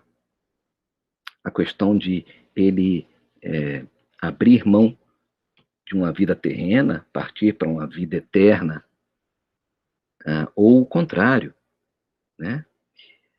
Além disso, a gente sempre lembra das palavras do Einstein, que ele diz que a gente tem que ter muito cuidado para não botar a ciência como o nosso Deus, porque tem músculos fortíssimos, mas não tem nenhuma humanidade. Isso tem que perpassar todo o nosso pensamento. Dito isso, Fernando, como é que a gente encaixa a recusa do Testemunha de Jeová, indo até as últimas consequências, em alguns casos, nesse contexto, indo ao Supremo Tribunal Federal, isentando eventualmente o médico que assim transfunde, desrespeitando qualquer desejo, inclusive o desejo vital desse paciente. E alguns arrobos que eu já pude presenciar, de enganarem o paciente. Eu já vi colocar um saco de plástico, etc., para transfundir o paciente, ele não saber. Isso é muito prático.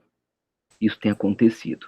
E nesse então, só para te falar, foi a primeira vez que eu participei de discussões, né? Claro, eu era recém-formado, mas que eu participei de discussões de eutanásia, distanásia, transtanásia, ortotanásia, que eram conceitos completamente desconhecidos para mim e que me instigam até hoje, que com alguma frequência eu tenho que frequentar esses conceitos. Eu faço parte, eu sou membro da Associação Brasileira de Bioética, né? Então, isso é um assunto que a gente com muita frequência perpassa por lá. Então, é muito mais uma provocação a ti, e também queria ouvir o Bruno, se o tempo permitir, tá bom, gente? Obrigado, Fernando.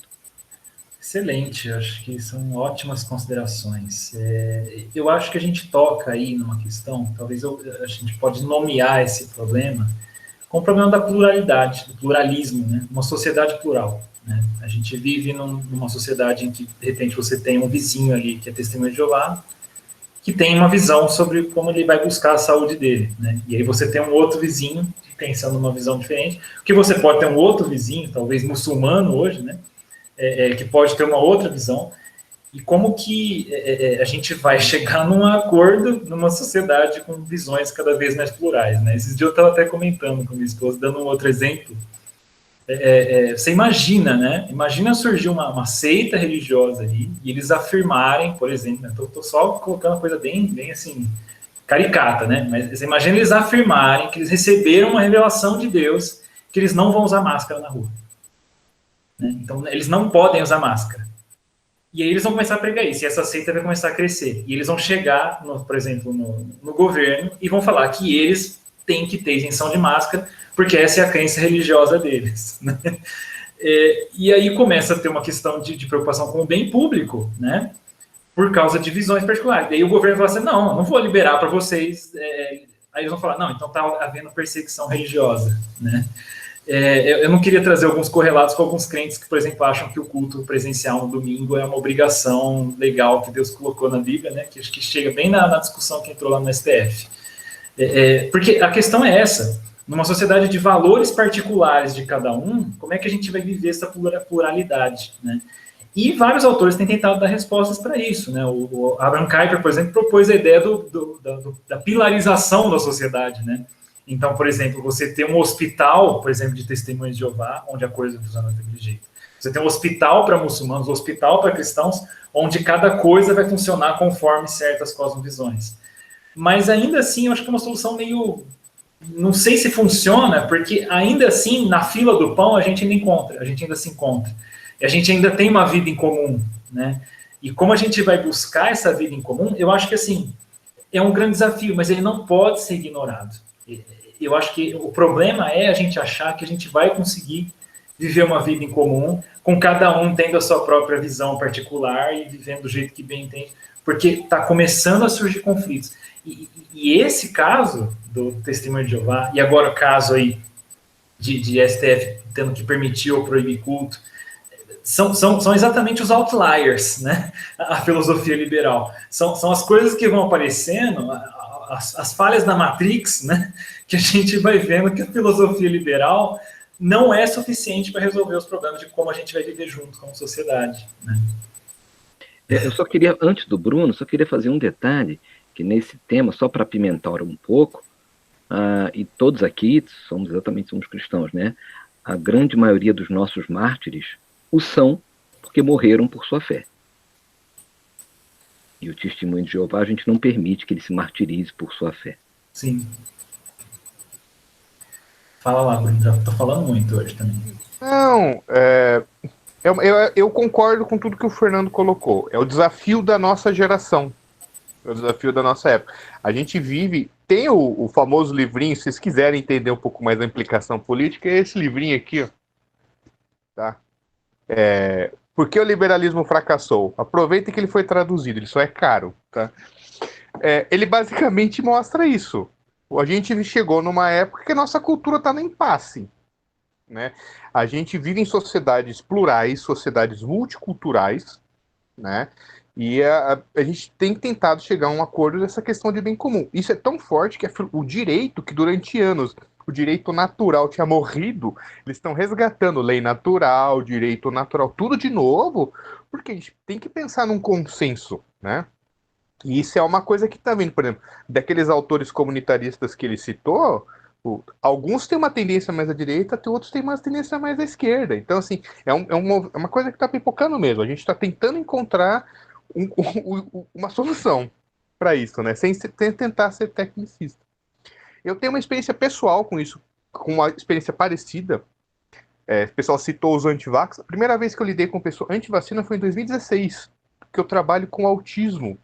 E dentro do autismo existem grupos específicos que eles são muito outsider, no sentido de quererem tratamentos não convencionais. Então, não quero dar medicamento, propõem dietas alternativas. Eu já vi colocar em criança para fazer quelação, para colocar em câmara bariátrica, não é bariátrica, hiperbárica, câmara hiperbárica, aquela coisa de astronauta, botava a criança lá dentro. Ozonioterapia, a criança fazia sessões de ozonioterapia, tinha uma regressão horrível no comportamento. Então, eu sempre me deparei com isso, né? E sempre foi um desafio lidar. Para a gente que é profissional, que está lidando na área, a gente pode ter as reflexões que tem, mas na hora que você tem que propor soluções ali, no dia a dia, é uma questão bastante delicada. Porque existe, por um lado, o respeito pelas convicções do outro, existe, por um lado, o respeito pela posição do outro, mas existe uma questão específica aqui que são menores, né? Que acho que é talvez uma das questões que pegue, por exemplo, na transfusão de sangue. Uma coisa é eu, como adulto, não querer transfusão de sangue. Outra coisa é eu não querer que meu filho pequeno tome transfusão de sangue, né? E aqui, pensando em termos de subsidiariedade, é uma área onde muitas vezes o Estado pode intervir, porque ele pode entender que aquele menor está numa situação de risco, né? Ele pode estar numa situação de negligência ou de vulnerabilidade. É bem difícil a gente conseguir chegar eu penso por mim, assim, que solução eu daria? Eu acho difícil conseguir. Eu acho que a postura que eu sempre adotei foi de ter respeito, mas de deixar claras as diferenças, né? E especificar, a minha posição é essa, vocês podem adotar isso, eu não concordo, tá? Eu não concordo, eu não acho que coisa seja desse jeito. Já chegou pai para mim querendo uma dieta radicalzíssima, sem glúten, sem caseína para o filho com autismo. Eu falei, posso fazer? Eu falei, pode. O que eu vou pedir é que você faça acompanhamento com o nutricionista, faça acompanhamento com o médico e esteja ciente do problema X, problema Y, problema Z. Tá? Você está consciente, tá? Eu não concordo, eu não apoio. E se chega num ponto onde realmente eu não posso ter o que fazer, eu me dava a liberdade de não atender. Nem sempre é o caso que a gente pode fazer. Tá? Mas é realmente um consenso. Eu acho que cada vez cada vez mais a gente vai estar tendo que lidar com esses tipos de questão, porque a sociedade é cada vez mais plural. Aquele ator que eu citei, que é o Arthur Kleinman, ele começou como psiquiatra num hospital público atendendo a comunidade chinesa.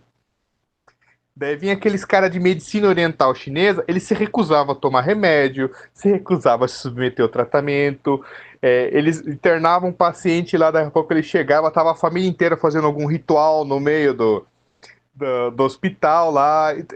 Ele foi através de ter esses tipos de conflito, de ter que negociar com as famílias, ter que explicar muita coisa, ter que chegar todo esse processo de consenso, de explicação, de tentar chegar num meio termo e tal, que daí ele foi se interessando pela questão de antropologia médica e foi pesquisar, por exemplo, os modelos de medicina e de saúde na China, né? Então eu acho que é um desafio que a gente tem, né? Eu acho, minha opinião pessoal, a força que os movimentos, por exemplo, de medicinas alternativas, complementares, esses movimentos anti-vacina e tal, têm tomado hoje, vai obrigar, falo até por mim, a gente a ser mais persuasivo cada vez mais, né? Não tanto de controle, mas a convencer, a persuadir, a apresentar melhor. Bia, você é a próxima, daí eu não sei se você tem perguntas, mas acho que seria legal se você já puxasse para encerrar assim, as ideias, mas se tiver uma pergunta também pode fazer aí. A ideia é a gente tentar terminar até umas 10h15, eu acho. Daí, Certo. Eu posso só entrar com uma provocação pro Tagore? Já que ele jogou uma provocação pro Fernando, ele falou do Lerite, né? Eu nunca li o Lerite, mas eu li um cara que era discípulo dele, que é o Georges Canguilhem. Não sei se você conhece. Canguilhem foi o orientador do Foucault. A tese A História da Loucura foi o Canguilhem que orientou o Foucault. E o Canguilhem tem um livro chamado O Normal e o Patológico, né? Que ele tenta chegar numa concepção de saúde lá, bem nietzscheana, mas é interessante, né? E pelo que ele resgata, pelo menos da interpretação que ele põe do Lerite, não é tão individualista. É na ideia do tipo, não fazer mais do que deve, né? Eu sempre estava brincando com o Fernando, aquela história assim, você vai no médico, você começa a pedir exames. Quanto mais você investiga, mais coisa você acha. Você descobre que tem um monte de coisa que não tá funcionando, um monte de coisa que não tá no nível que tá. E você vai, daí assim, tudo que nunca doía passa a doer. Porque daí entrou no teu horizonte de consciência, você passa a sentir dor naquilo. É impressionante, né? Então é mais nesse sentido, pelo menos a interpretação que o Canguilhem tem. Eu não li Lerite, que seria não exceder as suas funções, é trabalhar no sentido de possibilitar que a pessoa viva, né? E não no sentido de ir aumentando cada vez mais. Terminou a minha provocação. Só isso.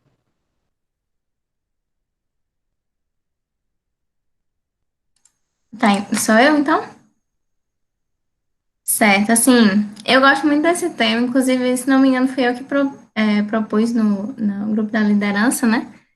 E eu já me interessava por ele antes de saber, na verdade, depois, muito até pelo Bruno, que eu descobri que existia esse comunitarismo, tudo no Twitter, ele comentando às vezes, mas algumas coisas que eu já tinha lido, né? E é interessante, assim, né? Por exemplo, essas coisas de definição. Na primeira, literalmente, primeira semana de aula na faculdade, a gente tem a aula lá na faculdade é a ABS, em que a gente vê o que é saúde, e aí no fim, né, recebemos a resposta final de que saúde é ausência, ou como é? Completo bem-estar, e aquela definição bem geral, né, e a gente vai carregando isso ao longo da faculdade. A gente passa por psiquiatria e muitas vezes não lê aquele primeiro capítulo do que é normal e o que é patológico, né? Eu mesmo sempre fico adiando para ler, mas assim, a gente pensa que não é importante porque nosso papel é diagnosticar e tratar. Mas isso faz muita diferença em como a gente encara, tanto como profissional, quanto como comunidade, né? Inclusive, tem um livro super interessante que eu até comentei com o Bruno uma vez, eu não sei se ele lembra, chama, em português, fizeram a tradução horrível do título, ficou Autismo, um mundo obscuro e conturbado, assim, subtítulo bem tosco, mas em inglês eu acho que é só Autismo, Roy alguma coisa, o autor, né? E esse cara, ele é um antropólogo, e ele acho que é casado com um médico, inclusive, e a filha dele, lá nos anos 90, se não me engano, ou 2000, mas acho que 90 alguma coisa, foi diagnosticada com autismo quando era bem menos conhecido, bem menos falado do que hoje em dia, né? E aí ele fez, aproveitando pano de fundo dele de antropólogo, né? Ele faz uma introdução sobre o autismo e tudo, fala um pouquinho sobre como é o espectro, né? E aí ele dá uma visão comparando várias sociedades e como elas enxergam o autismo na sua sociedade, né? Então, sociedades em que pessoas com autismo às vezes são vistas até como quase, não é a palavra, mas assim, gurus espirituais, como pessoas até superiores, né? E em outras que são dentro da sociedade, tem coisas que para a gente considera patológico ou algo a ser corrigido, e que eles não enxergam dessa forma, né? Por exemplo, né, na nossa sociedade, considerando todas as manifestações de autismo, a gente nunca considera, em geral, né, pelo menos, a grande inteligência que algumas pessoas têm em certas áreas, a gente não considera isso como patológico, porque na nossa sociedade, ser muito inteligente é uma coisa muito boa, né? E a gente não percebe como que a gente traz esses conceitos, né? E uma coisa muito interessante que eu acho nesse livro, que, assim, o cara não é cristão nem nada, mas, assim, abriu meus olhos, foi a primeira vez que eu comecei a perceber um pouco mais sobre isso, né? Ele comentando sobre uma pessoa, eu não lembro se ela era dos Estados Unidos ou se ela era coreana, não lembro como era, mas ela contando que era uma mulher, que ela tinha um filho, ela era mãe solteira, se não me engano, e tinha um filho que tinha autismo, e ela falando assim, que ela não era cristã, mas que ela começou a congregar e fazer parte de uma igreja, porque lá na igreja que ela fazia parte, o filho dela não era visto como alguém doente, um problema, né? Ele era visto como parte do corpo de Cristo, que edificava o corpo sendo como ele era, né? Então, ele era parte do corpo sendo daquela forma, né? Que Deus, não apesar, não era uma parte defeituosa do corpo, né? Era uma parte diferente do corpo. E tem vários conceitos eu acho que essa discussão é interessante, ela rende muito, porque ela traz várias coisas que a gente não percebe que traz, né? E aí, quando a gente começa a conversar, aparecem várias questões. Por exemplo, né?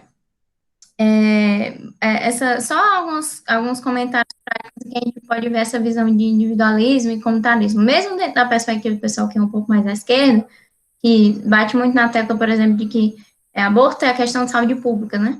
Mas mesmo nessa visão, muitas vezes a motivação e tudo que envolve o aborto, ela parte de uma perspectiva de liberalismo, né? De muito individual, mesmo dentro da saúde pública, é um conjunto de indivíduos que querem ter o seu direito além individual garantido, né?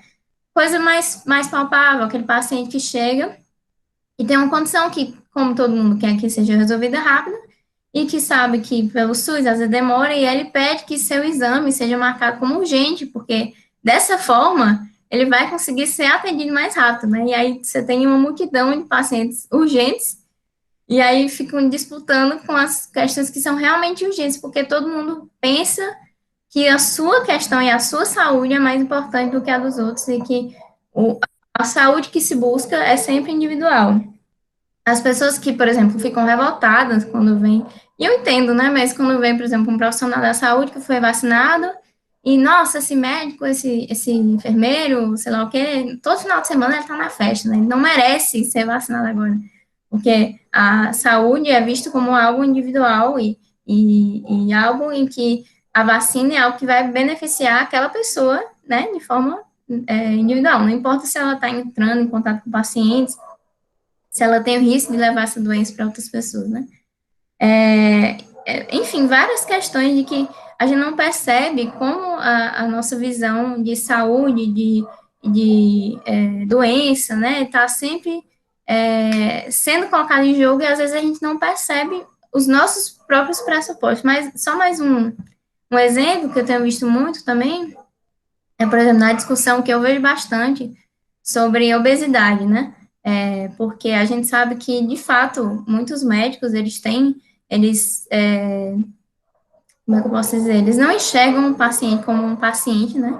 E aí, às vezes, chega aquela paciente que tem obesidade, que está com sobrepeso, e todos os problemas se resumem ao peso, e aí esse paciente, essa pessoa, com razão, né, se queixa disso, e aí você começa a ter discussão sobre, não, porque tem magro que não é saudável, e eu sou gordo, mas eu como isso, eu faço exercício, portanto, eu sou saudável e tudo. E no final a gente vê que a discussão, às vezes, não é sobre se a obesidade aumenta o risco de uma doença ou não, mas sobre o que é saúde e saúde visto como uma virtude da pessoa, né? A pessoa com saúde é a pessoa virtuosa. E aí entra novamente naquilo que foi falado sobre o propósito da saúde, que é servir, né? Na reunião que a gente teve, que o Leonardo conduziu, sobre o artigo que falava do Loyola, foi, assim, eu acho que uma das as reuniões que eu mais gostei, e falam muito sobre isso, sobre não tanto o que é saúde, mas para que a saúde, né?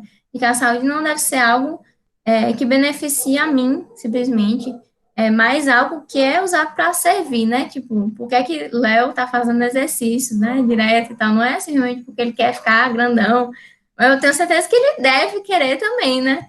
Mas, assim, ele tem um propósito maior de servir no exército, literalmente, né? De poder desempenhar sua tarefa e sua função de forma melhor, né? Então, eu acho que é um assunto que rende muito e que dava para a gente marcar uma reunião extra só para falar sobre cada tema que foi surgindo. Provavelmente a gente vai continuar um pouquinho no grupo, né? Como de costume.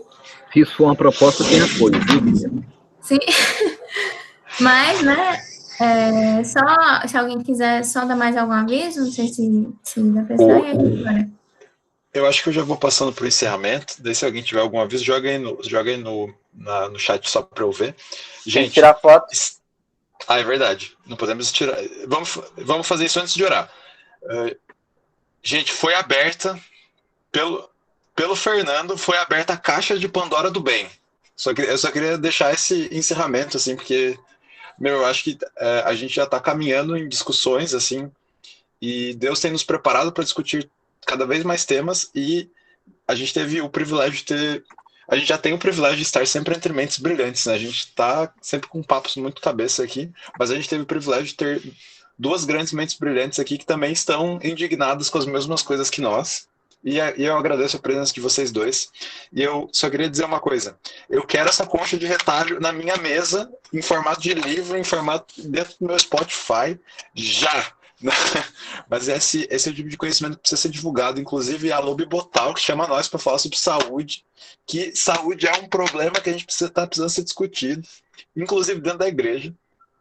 Victor Fontana chama a gente para o Destaque ABC2, porque assim, ó, eu como jovem ABC2, assim, membro da ABC2, eu quero chegar no lugar onde vocês estão chegando, assim, que é no BTcast, no Destaques ABC2, com as pessoas assim que me introduziram à podosfera. Então chama nós, Bibotal, que chama nós irmãos.com.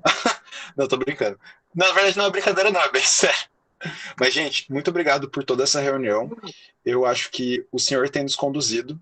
E eu estava escutando as reuniões que a gente fez até agora, e eu acho interessante como, na verdade, alguns temas estão se repetindo e eles estão sendo consolidados. Isso não é só para a nossa glória pessoal de aprender mais, mas é porque a gente está sendo chamado para executar uma missão de discutir temas que não estão sendo discutidos e trazer a luz de Cristo sobre algumas mentiras que Satanás está colocando na nossa sociedade, né?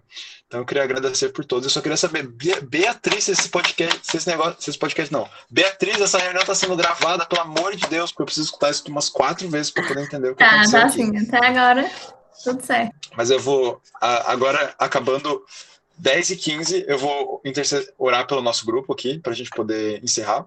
E daí depois, Bruno, você já está não só convocado para o churrasco em Curitiba com o Fernando quando ele vier para cá.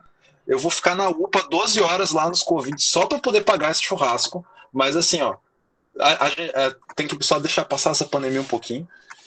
Mas também está convocado para estar no nosso grupo, porque a gente vai discutir bastante. Acho que vai até meia-noite a discussão aqui agora. Depois no grupo do WhatsApp.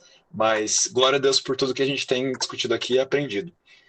Senhor Jesus, eu te agradeço, Pai, por a gente poder ter esse tempo tão edificante, tão precioso, tão especial, de não somente aqui estar discutindo, debatendo a ponto de a gente querer inflar os nossos egos, Senhor, mas a gente está podendo realmente beber dessa tua fonte, Senhor, que é a ciência, beber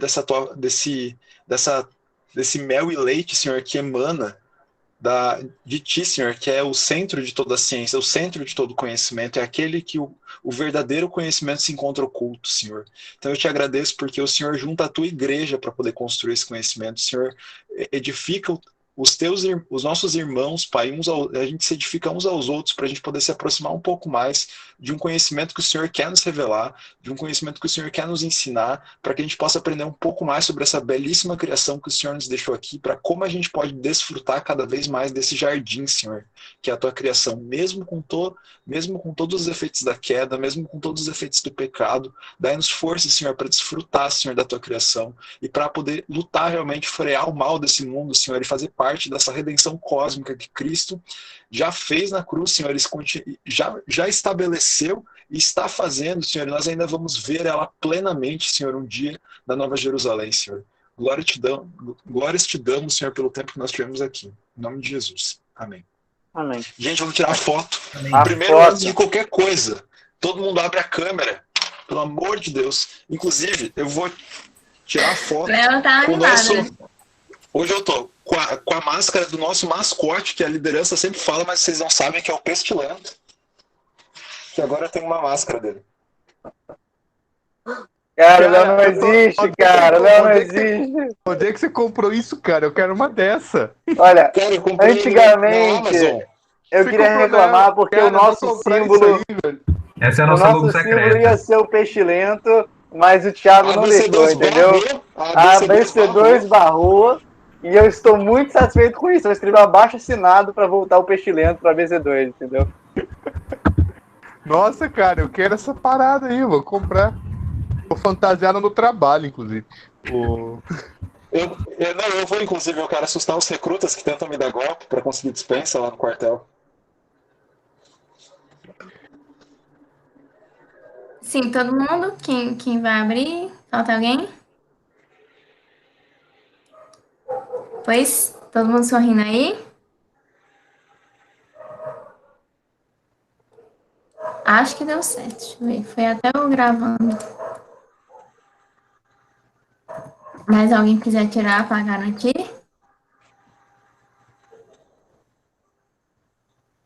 Vai de novo. Maravilha. Ó, tá que deu Pestilento certo. vive. Vou pesquisar. Mas é isso aí. Deus Gente, abençoe obrigado. vocês, gente. Foi Deus ótimo. abençoe, boa noite. Fiquem com Deus. Foi top. Obrigado, Fernando. Obrigado, Bruno. Obrigado a todos. Fiquem com Obrigado, Deus. gente. Muito bom. Obrigado, Boa gente. noite aí pra todo mundo.